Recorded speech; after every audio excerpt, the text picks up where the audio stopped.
আমার one of the mission যে political party act, ওই পলিটিক্যাল পার্টি অ্যাক্টের মধ্যে যারা পলিটিক্স করতে পারবেন, না পারলে করেন না।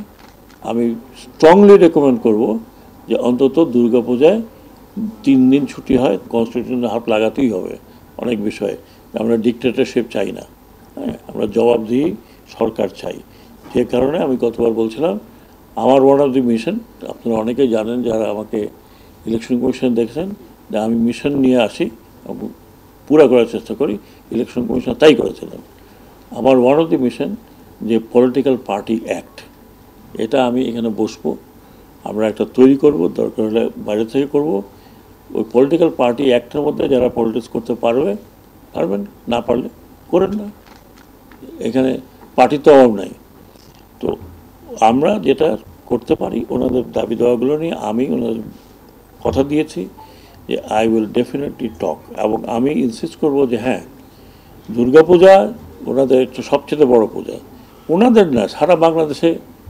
এই আপনাদের যন্ত্রণা তো ঢুকতেও পারি না দুর্গাপূজার মণ্ডপের মধ্যে, হ্যাঁ, কিন্তু দুর্গাপূজার মণ্ডপে তো আপনার সারাদিন সকাল থেকে বিকাল থাকেন, ভালো ভালো খান। এই জন্য যাই হোক, আমি বলেছি যে যে যে আমার তরফ থেকে, এই মন্ত্রণালয়ের তরফ থেকে আমি স্ট্রংলি রেকমেন্ড করব যে অন্তত দুর্গাপূজায় 3 দিন ছুটি হয়, 3 দিন না হলে মিনিমাম 2 দিন যেন ছুটি হয়। তো কারণ অনেকেই ঠিকই বলেছেন যে একদিন ছুটি হয়, তার আগের দিন যে ইসে হয়, যারা চাকরি বাকরি করে করতে পারে না। আমার এটা আমার মনে খুব জেনুইন, কোনো ইনজেনুইন ব্যাপার না।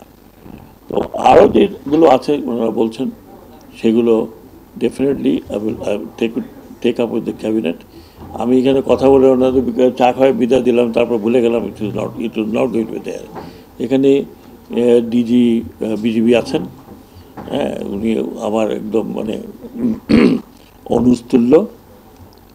উনি নিজে আমাকে বলেছেন ভলান্টিয়ারলি যে ওনাদের যে সামনে পূজা আছে, যেটা হলো জন্মাষ্টমীর পূজাতে দরকার হলে এই বিজিবি যা দরকার হয়, নিরাপত্তা একদম নিবিড় নিরাপত্তা না।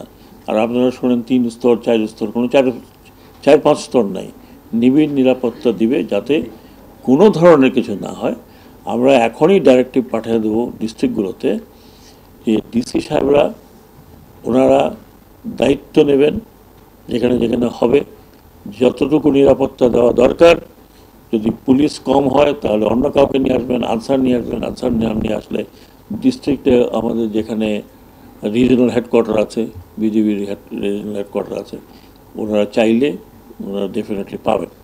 আমি চাই না যে কোনো রকমের কোনো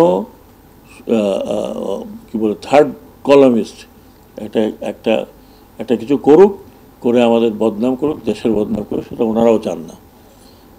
এবং এই যে বলে যে ওদিকে চলে যাব, তো ওনারাও জানেন ওখানে গেলে সেকেন্ড ক্লাস সিটিজেন হয়ে কেউ থাকতে চায়, নিজের দেশের মধ্যে থাকতে চায়। আর বেশিরভাগই আমি যেটা মনে করি, এতে কোনো ধর্মভিত্তিক কোনো মারামারি হয় না। মারামারি হয় ওকে ভাগায় দিলে ওর জমিটা দখল করতে পারবো, এটা হলো পলিটিক্যাল লোকজন করে। পুকুর দখল করব, জমি দখল করব, আর ভিটা দখল করব। তো এইটা তো আমাদের শুধু যে মাইনরিটির প্রবলেম না, এটা তো আমাদের গরিব মানুষকে ধাক্কায় বাইর করে দেয়, জমি দখল করতে এই কয়েকদিন আগে আমাকে একজন ফোন করছে, আজকে সকালে, ওনার কত কাঠা জমি ছিল,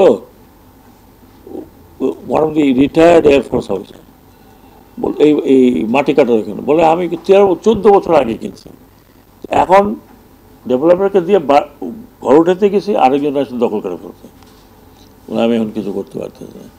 তো এই দখল তো ওনাদের দখল না, দখল তো আগে পুরো দেশ দখল করে, বাকিটা বাদ দেন।